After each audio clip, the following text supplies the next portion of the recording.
Obesity in America is spiking, especially in high school, and that needs to change. Students do not get enough exercise in a regular high school day.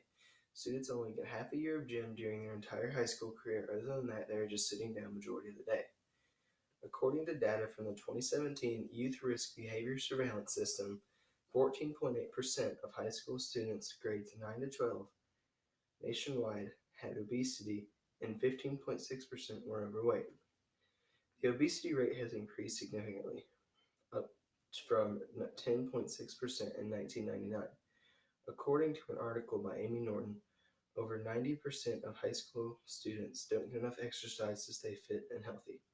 She also says that students' average exercise habits don't get too much better when they graduate and go to college, but they do improve a little bit, especially if the student lives on campus rather than at home. One thing to note is the fact that college students get a little more exercise because they have to walk to classes or dorms, and that's mainly a longer walk. Also, they can participate in casual sports leagues to maintain stress, which also helps with exercise. Going back to the high school topic, students only get half a year of gym in high school so they can get their credit to graduate. Most schools only require one gym class credit to be able to graduate and then it's done.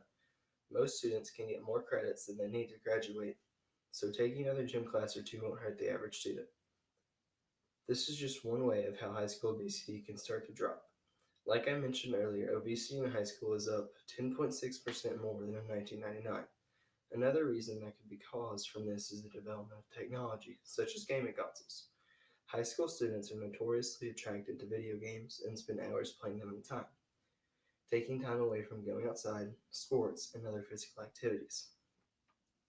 Schools are more concerned with their graduation rate than anything, and with all these factors combined, obesity has shot up in high schools. The U.S. Center for Disease Control and Prevention has long recommended that children and teenagers get at least an hour of physical activity every day. That mainly means exercise that boosts the heart rate, such as something as simple as running. Even fun activities such as kickball can easily meet this requirement, but without gym in schools combined with video games, but with gym in schools combined with video games, a lot of students get less than an hour a week. Obesity can lead to many other diseases such as diabetes and even some cancers. Researchers have noticed that for kids to be healthy, they need to have a healthy lifestyle drilled into their head at an early age, and even some of those kids don't get a daily amount of exercise. Personally, I don't get as much exercise as recommended, even though I come close during baseball season. But in the off season, I don't get nearly as much as I should because I have so much work to do for school and other activities. There are more than likely thousands of other stories just like mine because of kids who also deal with the same situation. Like I mentioned earlier, schools are more concerned with their graduation rate and test grades that they don't care if their students are majorly overweight. This also leads into bullying, and that's a whole other topic. I believe that I believe that schools can easily add physical activity to the school curriculum without academic consequences, and this can offer physical, emotional, and social benefits. A win-win situation. But schools are doing fewer effective methods like limiting foods at lunch so they can say they are fighting the problem for publicity. The limiting lunch event started with Michelle Obama's movement for healthier lunch.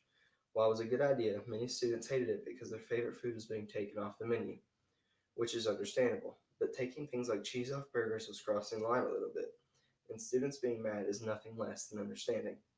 I believe that the movement was a good idea, but they didn't spend enough time deciding what to take out and decided to take out random things such as cheese. Now they have balanced it a lot more than they should have done from the beginning.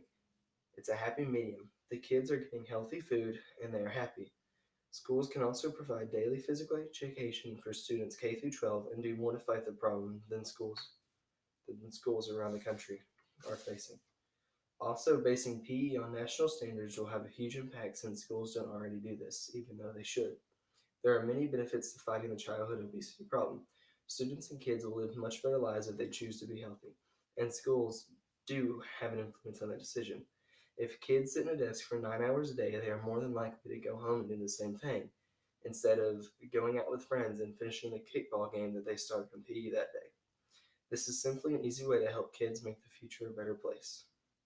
Obesity is a problem, and fixing the obesity problem can increase bullying due to body size, decrease the amount of cancer and diabetes caused by a very good amount. and be overall a better thing for students. Obesity is like the root of a tree. While the root is in the ground, the tree grows. The tree is being the problem in this analogy. When you take out the roots or fix obesity, the tree dies, just like the rest of your problems would start to die.